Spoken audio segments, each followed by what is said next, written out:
Hello guys, welcome to inspire classes. आज एक नया चैप्टर स्टार्ट करते हैं, लोगोरिथम, जिसको हम लोग भी बोलते हैं। तो चलो शुरू करते हैं। तो देखो, लोग की हमें जरूरत क्यों पड़ी, लोग आता कहाँ से है, क्या है, कैसे है, सबसे पहले वो जान लेते हैं। मैं एक एग्जांपल लेता हूँ छोटा सा, कि 2 की पावर 1 क्या होता है। 2 2 की पावर 2 4, 2 की पावर 3 8 एंड 2 की पावर 4 16। चलो इन सबको एक नंबर लाइन पे लिख लेते हैं। तो नंबर लाइन पे लिखूँ तो यहाँ पे आ गया 2 मेरा, ये 4 है, ये क्या है, 8 है, और ये क्या है, 16 आ गया कहीं पे। तो ये 2 की पावर 2 लिखा हुआ है, ये 2 की पावर 3 लिखा हुआ है, ये 2 की पावर 4 लिखा हुआ है। अब इन पावर्स के बीच में, जैसे कि ये पकड़ लेते हैं अपन, 8 और 16 के बीच में, तो 8 और 16 के बीच में एक नंबर 10 भी तो है। तो कहीं ना कहीं इस नंबर लाइन पर मेरा 10 है, बिल्कुल है। तो अब मुझे ये पता है कि 2 की पावर 3 मैंने रेज किया तो 8 आया, 2 की पावर मैंने 4 रेज किया तो मेरा 16 आया। तो इसका मतलब 3 और 4 के बीच में कोई तो नंबर होगा जो 2 की पावर में मैं रेज करूं और जो कि 10 आ जाए। कुछ तो होगा ना, क्योंकि ये पता है 3 पे 8 आ रहा है, 2 की पावर 3 पे 8 आ रहा है, और 2 की पावर 4 पे क्या आ रहा है, 16 आ रहा है। तो इसका मतलब 3 और 4 के बीच में कोई नंबर है जो कि मुझे 10 दे देगा। तो लोग का यहाँ पर लोग की जरूरत पड़ती है। कैसे? कि मैं 2 की कौन सी पावर रेज करूं कि मेरे पास क्या आ जाए, 10 आ जाए। मान लो 2 की पावर मैंने अल्फा रेज करी, और उस अल्फा के बाद वो क्या दे रहा है, 10 दे रहा है। ये बात मुझे पता है कि जो अल्फा होगा वो कहाँ होगा, वो 3 और 4 के बीच में कुछ होगा। तो 3 और 4 के बीच में वो कौन सा नंबर होगा जिसको मैं 2 की पावर पे रेज करूं और वो 10 दे दे। तो यहाँ पर मेरे पास जरूरत पड़ी लॉग की। यहाँ से लॉग मेरे को अल्फा क्या देगा, वो देगा alpha is equal to log 10 to base 2। अब देखो ये क्या होता है, ये सीखते हैं अब। ये है एक्चुअल लॉग और ये है होती है लॉग। जैसे कि ये वाली जो चीज है यहाँ पे जो लिखा हुआ है, इसको हम बोलते हैं आर्ग्यूमेंट। इसको क्या बोलते हैं, आर्ग्यूमेंट। और जो ये लिखा होता है इसको बोलते हैं बेस। इस बात का सिंपल सा क्या मतलब है, ये जो रिप्रेजेंटेशन लिखी हुई है इसका मतलब होता है 2 की पावर, अगर मैंने ये अल्फा रेज करी तो 10 आ जाएगा। ठीक है। तो जो ऊपर वाली बात थी इसी को मैंने लॉग की फॉर्म में क्या लिखा, कि 2 की पावर अगर मैं अल्फा रेज करता हूं तो 10 आ जाता है। और वो अल्फा कहाँ से आता है, वो यहाँ से आता है। ये देखो यहाँ पर भी बेस कौन था, 2 ही था ना। अब एक कोई बेस है उसकी पावर रेज कर रहा हूँ तो 10 आ रहा है, तो सेम इधर जाके भी ये क्या हो जाता है, ये यहाँ पर बेस बन जाता है। ठीक है। इसको, ये इसलिए तो होता है लॉग का इस्तेमाल, इसलिए लॉग की हमें जरूरत पड़ी। अब देख लेते हैं इन सब चीजों को हम बोलेंगे कैसे, पढ़ा कैसे जाएगा ये, वो देखते हैं। तो आ जाओ अब। मैं ये कह रहा हूँ कि log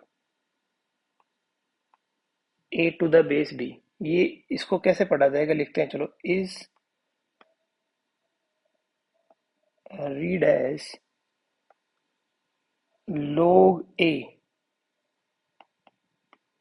to the base b, ऐसे बोला जाएगा इसको। ये जो चीज है इसको कैसे बोला जाएगा कि log a to the base b। इसका मतलब पहले आर्गुमेंट को बोला जाएगा log के साथ कि log a to the base b। ऐसे इसको पढ़ा जाता है। और ये होता क्या है, जो हमने ऊपर एक्सप्लेन करा उसी को लिख लेते हैं। And is a number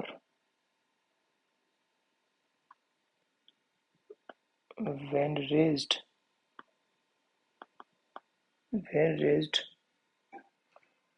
on number b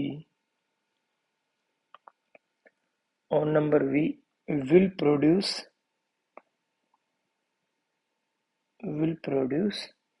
a। ठीक है। देखो इसने वो सेम बात, इस डेफिनेशन में सेम बात करी। इसने क्या किया कि log a to the base b है, इसका मतलब वो एक ऐसा नंबर है जो अगर मैं b के ऊपर उसकी पावर को रेज करूं तो वो मेरे को क्या प्रोड्यूस करके दे देगा, वो a प्रोड्यूस करके दे देगा, जो हमने ऊपर करा था। जैसे कि अल्फा वो नंबर है जो 2 की पावर के ऊपर रेज करने के बाद 10 दे देगा। तो इधर से अगर मैं इसको देखूं तो इसका मतलब ये जो भी एक नंबर देगा वो कैसा नंबर होगा, 2 की पावर रेज करूँ वो नंबर तो वो 10 दे दे बस। तो सेम बात मैंने यहाँ पर लिख दी है। अब देखो, लोग को डिफाइन होने के लिए कुछ कंडीशंस होती हैं।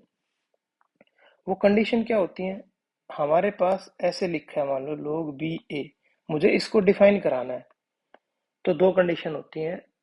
पहली कंडीशन तो क्या होती है, जो आर्ग्यूमेंट है ना मेरा ए, वो ग्रेटर देन जीरो होना चाहिए। और दूसरी कंडीशन में बेस पे कंडीशन होती है क्या, कि बेस भी ग्रेटर देन जीरो होना चाहिए and base should not equal to one, base one नहीं होना चाहिए।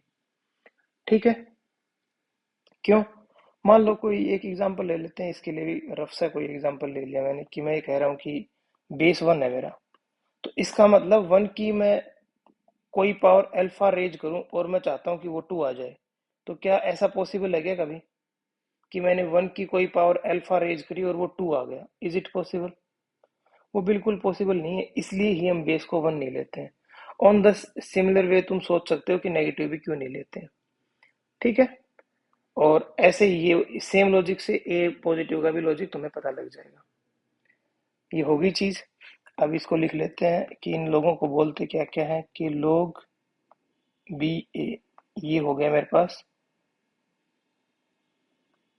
आर्ग्यूमेंट, और ये क्या हो गया, ये हो गया बेस। उसको बोला आर्ग्यूमेंट, इसको बोला बेस। अब देखो, अगर मेरे पास ऐसा लिखा हुआ है कि वो ये कह रहा है कि log a to the base b is equal to k लिखा है, इस बात का क्या मतलब है? इस बात का सीधा सीधा ये मतलब नहीं है कि b की पावर अगर मैं k रेज कर दूं तो a आ जाएगा। ठीक है, तो log यही होता है कि b की पावर k रेज कर दी।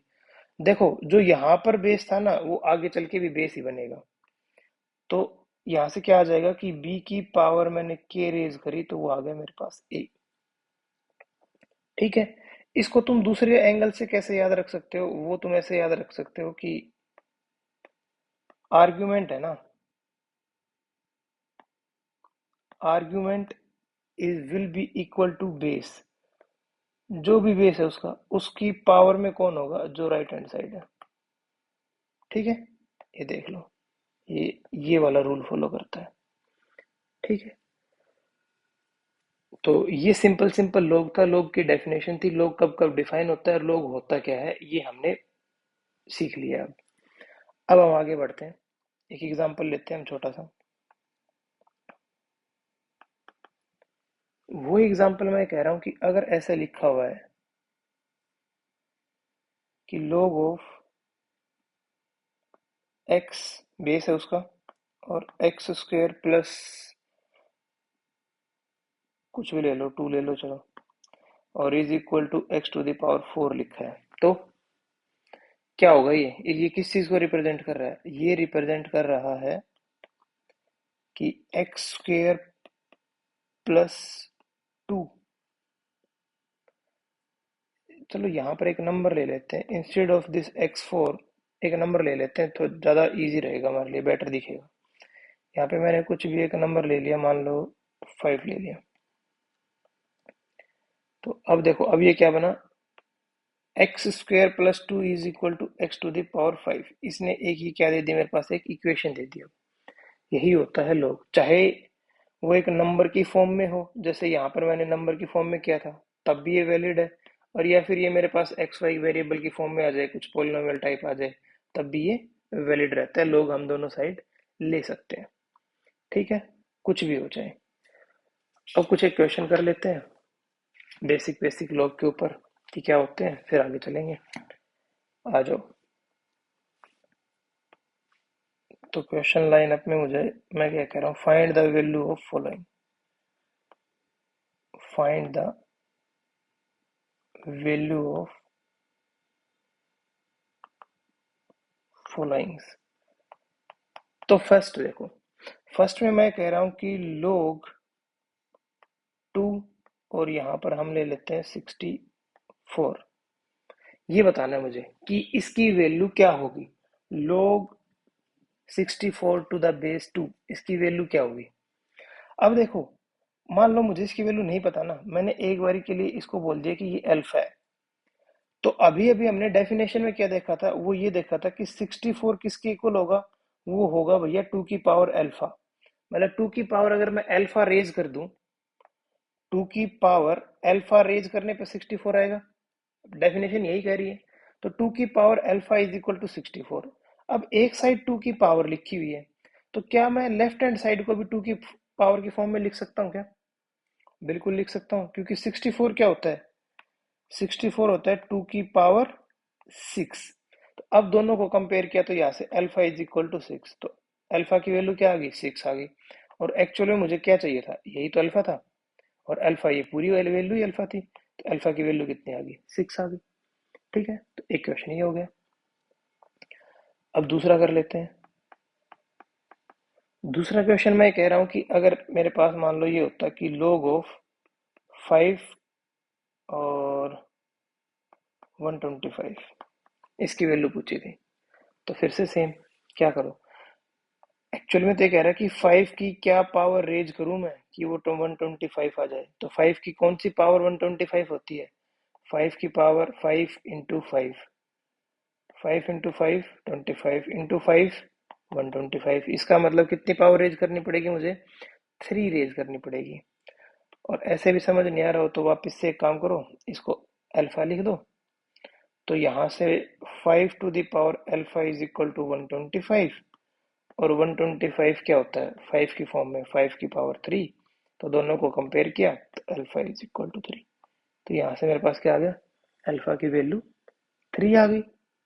ठीक है, और कर लेते हैं, चलो क्वेश्चन, थर्ड क्वेश्चन ले लेते हैं। थर्ड में वो कह रहा है कि log of 9 to the log of 3 to the base 9 इसकी वैल्यू क्या होगी। अब देखो यहाँ पर मुझे क्या कह रहा है, वो ये कह रहा है कि 9 की क्या पावर रेज करूं मैं कि वो 3 आ जाए। 9 की कौन सी पावर रेज करने पे 3 आएगा। ठीक है, अगर ऐसे समझ नहीं आ रहा हो तो सेम वैसे ही करते हैं, इसको अल्फा माना। तो 9 to the power alpha is equal to 3। जो यहाँ पर बेस था वो यहाँ पर भी बेस बन जाएगा, 9 to the power alpha is equal to 3। अब मैं 9 को क्या लिख सकता हूँ 3 की फॉर्म में, क्या मैं इसको लिख सकता हूँ कि 3 square to the power alpha, और ये क्या हो जाएगा 3 की power 2 alpha is equal to 3 की पावर 1। और यहाँ से मैंने कंपेयर किया तो 2 अल्फा इज इक्वल टू 1 और अल्फा इज इक्वल टू 1/2। तो देखो अल्फा इज इक्वल टू 1/2 और अल्फा क्या है ये। और ये बात तो वैसे भी क्लियर थी हमें कि 9 का अगर मैं स्क्वायर रूट लूं तभी तो 3 आएगा।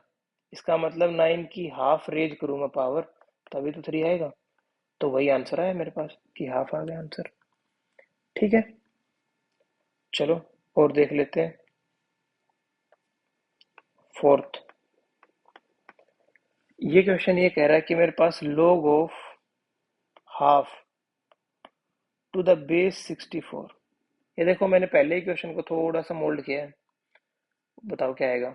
अब क्या हो रहा है, मुझे क्या करना है कि 64 की पावर रेज करनी है कुछ अल्फा, और जो कि मेरे को क्या दे दे, हाफ दे दे।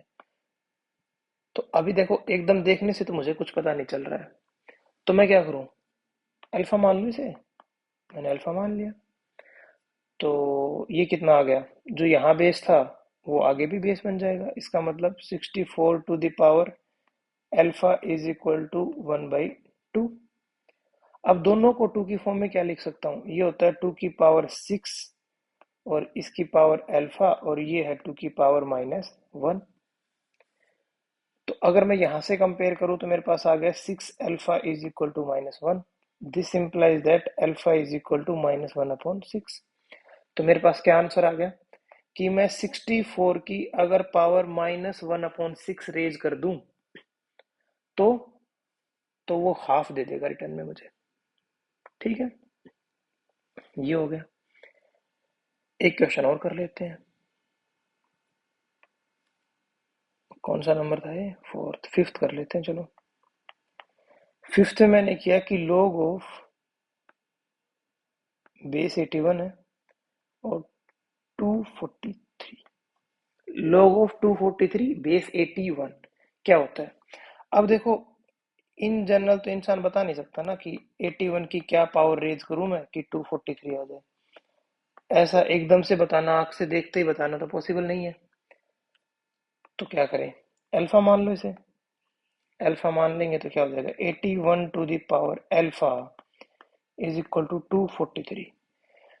अब मुझे जो ऑब्जर्व करने वाली चीज है ना, वो चीज क्या है कि भाई 81 जो है वो और 243 क्या किसी सेम प्राइम नंबर की पावर में लिखे जा सकते हैं? बिल्कुल लिखे जा सकते हैं। किसकी फॉर्म में लिखे जा सकते हैं ये दोनों के दोनों 3 की पावर में लिखे जा सकते हैं। ये होता है 3 की पावर 4 और ये होता है 3 की पावर 5। तो लिख दो इनको ऐसे। तो ये लिखा 3 की पावर 4 और उसकी power alpha is equal to 3 to the power 5। तो यहां से मेरे पास क्या आ गया? मेरे पास आ गया 4 अल्फा इज इक्वल टू 5 और अल्फा इज इक्वल टू क्या आ गया? 5/4। ये अल्फा इज इक्वल टू 5/4 आ गया। ठीक है। तो आई थिंक इनफ एग्जाम्पल हो गए। अब इससे ज़्यादा करने की ज़रूरत नहीं है। तुम्हें समझ आ गया जो पूरी गेम है ना? वो गेम क्या है कि मुझे सिर्फ अल्फा मान लेना उसको, और इसको इधर ले जाऊं तो ये बेस की फॉर्म में चला जाएगा और ये इधर ही रह जाएगा। तो ये ऐसी इक्वेशन बन जाएगी। फिर दोनों साइड एक सेम नंबर की पावर रेज करा लेता हूं मैं। अगर मैंने दोनों साइड सेम नंबर की पावर रेज करा ली, वहां से कंपेयर करके मेरा क्या निकल आता है? अल्फा निकल आता है। वहां से अल्फा की वैल्यू निकल आएगी मेरे पास। ठीक है। तो बेसिक लॉग यही था कि लॉग की डेफिनेशन क्या होती है, लॉग को पढ़ते कैसे हैं, लॉग होता क्या है, और कुछ एक हमने एग्जांपल भी सोल्व कर लिए कि लॉग की वैल्यूज निकालें कैसे। अब अगर कोई बच्चा ये बोले कि लॉग की हर एक वैल्यू निकाल दो, कुछ भी अपशर्ड लेके आ जाए कि ये निकाल दो, तो हम हर चीज की वैल्यू लॉग में नहीं निकाल पाते हैं। उसके लिए हमारे पास एक अलग से लॉग टेबल होता है। उसकी फॉर्म में हम वैल्यूज वो देख के हम लोग की वैल्यूज बता पा सकते हैं। हम कुछ कुछ वैल्यूज ही बता पाएंगे जो कि ऐसे स्टैंडर्ड फॉर्म में लिखी गई। ठीक है। जैसे कि हमने स्टार्ट कहाँ से किया था कि हमने किया था ना कि 2 की पावर क्या रेज करी जाए कि 10 आ जाए। अब ये वाली वैल्यू नहीं बता सकता हूं मैं कि लॉग से कैलकुलेट करके ये वाली वैल्यू बता दो। उसके लिए मुझे लॉग टेबल लगेगी। उसके लिए लॉग टेबल की जरूरत पड़ेगी और एक उससे हम बता पाएंगे कि 2 की पावर क्या रेज करी जाए कि 10 आ जाए। ठीक है। तो वहां लॉग टेबल की जरूरत पड़ती है। हर वैल्यू को मैं नहीं बता पाऊंगा कि वो आएगी क्या, एकदम न्यूमेरिकली सोल्व मैं नहीं कर सकता हूँ without help of log table. तो हो गया लॉग। अब बात कर लेते हैं लॉग को डिफाइन कब कब होगा, डोमेन की बात कर लेते हैं लॉग की। तो नेक्स्ट आता है मेरे पास डोमेन ऑफ लॉग। देखो, देखो डोमेन क्या होता है? डोमेन वही चीज होती है ना जब वो डिफाइन हो जाए, और वो हमने स्टार्टिंग में भी कर लिया था। तो हमने क्या करा था कि अगर ऐसे कुछ लिखा हुआ है कि log of a to the base b, ये कब डिफाइन होगा? Is defined is defined only if, देखो, फर्स्ट मैं क्या बना दूं कि a ग्रेटर देन 0 होना चाहिए। सेकंड क्या था? सेकंड था b ग्रेटर देन 0 होना चाहिए। और थर्ड क्या था कि बेस 1 नहीं होना चाहिए। और ये मैंने तुम्हें लेके भी बता दिया था कि बेस 1 क्यों नहीं हो सकता। और ऐसे ये नेगेटिव पॉजिटिव भी तुमने चेक कर लिए होंगे। तो देखो, डोमेन डिफाइन करने के लिए मुझे ये तीनों कंडीशन होनी चाहिए। तीनों कंडीशन सेटिस्फाई करेगा तो तभी जाके वो क्या होगा, ये चीज डिफाइन होगी। और अगर ये मेरे पास वेरिएबल की फॉर्म्स में, मान लो एक्स की फॉर्म में, मुझे वहां से एक्स की वैल्यू बतानी है कि किस एक्स की वैल्यू के लिए मेरी ये वाली चीज डिफाइन होगी, तो मुझे क्या करना पड़ेगा? एंड में इन तीनों का इंटरसेक्शन लेना पड़ेगा। क्योंकि ऐसा हो सकता है ना कि कुछ एक्स की वैल्यू इसको सेटिस्फाई कर रही है मगर इसको नहीं कर रही, और इसको भी चलो कर रही है। तो तुम्हें देखो, अगर किसी दो को फॉलो कर रही है और तीसरी को नहीं कर रही, तब भी तो लोग डिफाइन नहीं हुआ। तो इसका मतलब मुझे ऐसी वैल्यू चाहिए जो इसको भी सेटिस्फाई करें, जो इसको भी सेटिस्फाई करें, और इसको भी सेटिस्फाई करें। तो इसका मतलब तीनों की मुझे क्या चाहिए? तीनों की मुझे कॉमन वैल्यू चाहिए। तो तीनों की कॉमन वैल्यूज कैसे निकालते हैं? हम इंटरसेक्शन लेके निकालते हैं। ठीक है, तो हम तीनों का क्या ले लेंगे? इंटरसेक्शन ले लेंगे। और इंटरसेक्शन लेने के बाद जो वैल्यूज आई, उन्हीं वैल्यूज को मैं क्या बोल दूंगा कि ये वो वैल्यूज हैं जिसके लिए मेरा लॉग डिफाइन होगा। और जिस वैल्यूज के लिए लॉग डिफाइन होगा वही क्या होगी? लॉग की डोमेन होगी। ठीक है, चलो तो कुछ एग्जांपल करते हैं, उससे समझ आएगा। अब क्वेश्चन लिख रहा हूं मैं कह रहा हूं find the domain of following. Find the domain of following. ठीक है, तो इसमें फर्स्ट ले लेते हैं। मैंने क्या लिखा कि log ऑफ 2x-1, इसकी मुझे डोमेन बतानी है। तो देखो मेरे पास तीन कंडीशंस थी, तीनों कंडीशंस को लिख लेता हूं मैं आंसर में। पहली कंडीशन क्या थी कि उसका आर्ग्यूमेंट ग्रेटर देन 0 होना चाहिए। तो ये सोल्व करा तो ये कितना आ गया कि x ग्रेटर देन 1 होना चाहिए। ठीक है, दूसरी कंडीशन ये थी कि बेस 1 नहीं होना चाहिए। तो बेस तो 2 है, वो तो 1 है ही नहीं। दूसरी एक और कंडीशन थी, वो क्या थी कि बेस जो है 0 से बड़ा होना चाहिए। ये भी सेटिस्फाइड है, ये भी सेटिस्फाइड है। तो यहाँ दोनों से तो x के ऊपर कोई रिस्ट्रिक्शन है ही नहीं। तो इसका मतलब यहाँ से तो मैं क्या कह सकता हूँ कि x बिलोंग्स टू R ही है, क्योंकि कोई रिस्ट्रिक्शन नहीं है। अब रिस्ट्रिक्शन सिर्फ और सिर्फ पहले पार्ट में है। वो क्या कह रहा है कि ग्रेटर देन 1 होना चाहिए। तो तीनों में कॉमन कौन आ गया? नंबर लाइन ड्रॉ कर लो। तो नंबर लाइन ड्रॉ कर लो, ये 1 आ गया। तो फर्स्ट कंडीशन कह रही है इससे बड़े होने चाहिए, और बाकी दो कंडीशन तो कह रही है पूरा आ रही है। तो दोनों में कॉमन जो रेंज आई वो क्या आई? ये आया ना कॉमन एरिया। तो यहां से मेरा सॉल्यूशन क्या आ गया? यहां से मेरा सॉल्यूशन आ गया कि ये वाला, कि इसकी डोमेन क्या है? x ग्रेटर देन 1 होना चाहिए। ठीक है, ये पहला हो गया। दूसरा क्वेश्चन करते हैं, चलो। दूसरे क्वेश्चन में मैं ऐसा बोलूं कि log ऑफ, मान लो मैंने बोला कि 5 टू द बेस 2x+3, ये बेस है। ये बताना है मुझे कि इसकी क्या होगी? डोमेन क्या होगी? तो डोमेन के लिए फिर वही बात, मुझे डोमेन के लिए क्या क्या करना है? मुझे तीन चीजें चेक करनी है। तो आंसर में तीन चीजें चेक कर लेते हैं। फर्स्ट क्या था कि आर्ग्यूमेंट 0 से बड़ा होना चाहिए, और आर्ग्यूमेंट क्या है? 5 है, वो 0 से बड़ा है। हाँ ठीक है, यहाँ से क्या आ गया? x बिलोंग्स टू R आ गया। x पे कोई कंडीशन ही नहीं है। ठीक है, दूसरा दूसरा क्या आया मेरे पास कि 2x+3 जो है, जो कि मेरा बेस है, बेस क्या होना चाहिए? बेस 1 नहीं होना चाहिए, शुड नॉट इक्वल टू 1। तो यहां से मेरे पास कितना आ गया कि 2x should not equal to -2 and x should not equal to -1। ये बात आ गई। ठीक है जी। तीसरी कंडीशन क्या कह रही है? तीसरी कंडीशन ये कहती है कि बेस क्या होना चाहिए? बेस मेरा 0 से बड़ा होना चाहिए। तो ले लेते हैं 2x+3 क्या होना चाहिए? 0 से बड़ा होना चाहिए। इसका मतलब x should be greater then -3/2। तो तीन कंडीशन आ गई, एक कंडीशन ये, एक कंडीशन ये, एक कंडीशन ये, तीनों का इंटरसेक्शन लेना है। नंबर लाइन ड्रॉ कर लो। नंबर लाइन ड्रॉ कर ली। अब नंबर लाइन पे क्या क्या, एक तो -1 रिप्रेजेंट कर लो, ये -1 ये हटाना है। फिर कह रहा है -3/2। तो -3/2 तो यहाँ कहीं होगा, -3/2। उससे बड़े चाहिए मुझे, इसका मतलब ये इधर वाली चीजें चाहिए, और ये नहीं होना चाहिए। तो इसका मतलब यहाँ पर ये ओपन डाल दिया।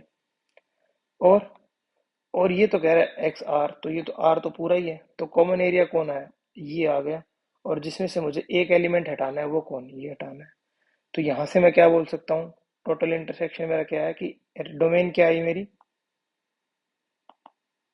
डोमेन आ गई कि x बिलोंग्स टू -3/2 से इन्फिनिटी, और माइनस मैंने क्या कर दिया? माइनस का 1, ये मैंने हटा दिया। ठीक है, तो ये मेरे पास क्या आ गया? टोटल डोमेन आ गई फाइनली, कि ये डोमेन होगी इसकी। ये सेकंड क्वेश्चन था अपना। चलो और कर लेते हैं, एक और करते हैं। थर्ड, देखो थर्ड में मैं क्या कह रहा हूँ कि अगर ऐसा है कि log ऑफ, मान लो 10 है और बेस ले लिया मैंने x² + 1, अब देखो, अब इसमें क्या हो रहा है, तीन चीजें चाहिए, तीनों देख लो। तो फर्स्ट क्या होता है कि argument must be greater than zero. जी बिल्कुल वैलिड है, यहाँ से क्या आ गया, एक्स बिलोंग्स टू आर आ गया। सेकंड, सेकंड वो ये कह रहा है कि x square plus one should not equal to one. क्या कभी होगा क्या, होगा कभी ऐसा,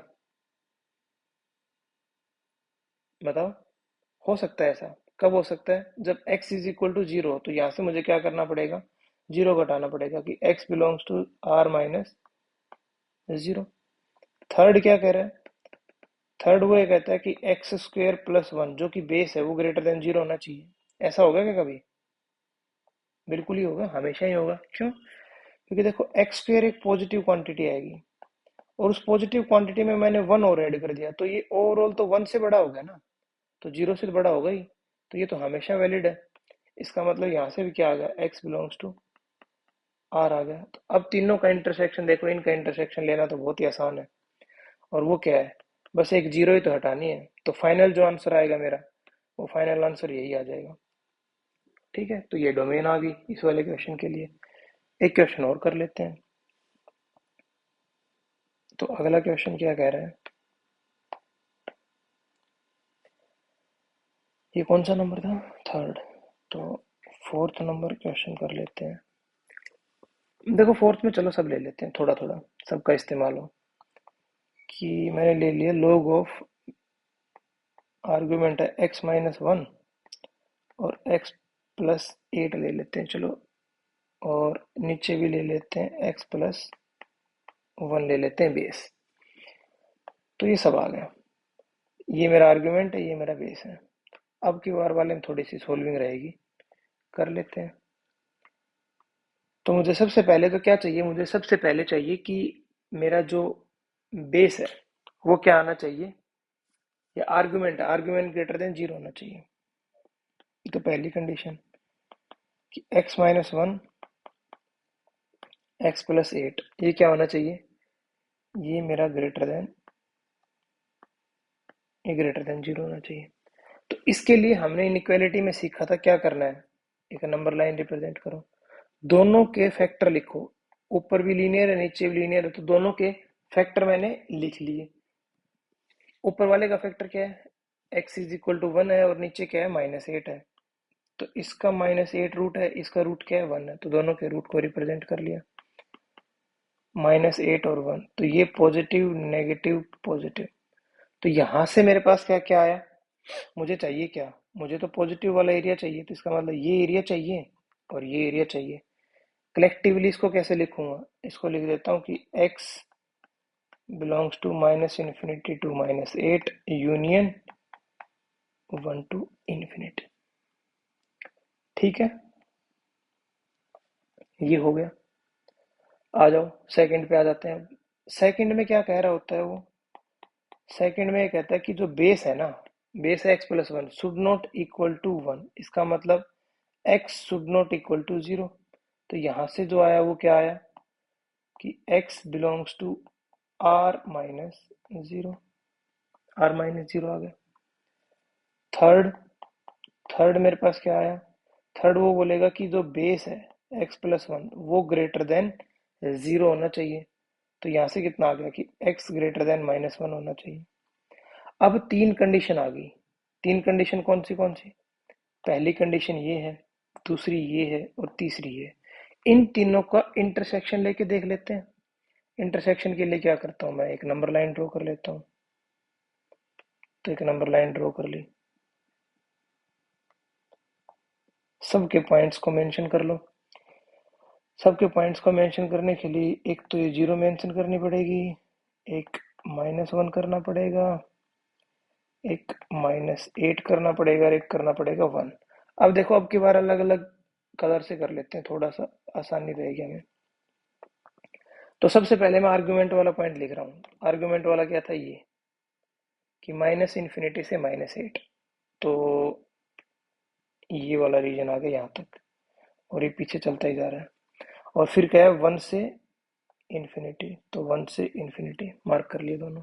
ठीक है, हो गए। अब दूसरा कर लेते हैं। दूसरा क्या था, ये करते हैं तीसरे वाला। ये क्या कह रहा है कि x ग्रेटर देन -1, -1 से बड़ा, इसका मतलब ये और ये आगे वाला हिस्सा।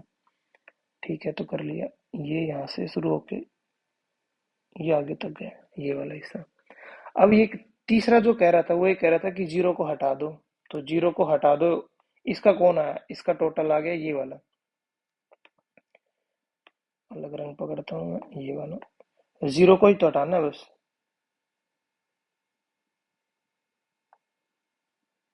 और जीरो को हटाना है तो ये कर दो। अब तीनों में देखो कॉमन कौन है। तीनों कलर कहाँ मैच कर रहे हैं, वो यहाँ मैच कर रहे हैं। इससे आगे आगे तीनों लाइनें, ये रेड वाली भी है, ये भी है और ये भी है। यहाँ पर इस वाले रीजन में ये एक, ये दो है बस यहाँ तक। यहाँ ये कल्ली है, यहाँ भी ये दो ही है। तीनों की तीनों कहाँ है, तीनों की तीनों यहाँ है। तो इसका मतलब मेरा फाइनल आंसर क्या आ गया, वन या वन से बड़ा। ठीक है, इक्वल टू वन ले नहीं सकते क्योंकि देखो ये कंडीशन थी। तो मेरा फाइनल आंसर क्या आ गया, फाइनल आंसर मेरा आ गया, जो फाइनल आंसर है वो आ गया कि x must be greater then one. ये मेरी क्या आ गई, डोमेन आ गई इसकी। ठीक है, तो ये डोमेन हो गई। ऐसे निकालते हैं हम डोमेन। तो यहां तक सब क्लियर हुआ कि लोग क्या होता है, लोग की कुछ एक वैल्यू जो हम निकाल पाते हैं वो कैसे निकालते हैं, लोग की डोमेन क्या होती है। तो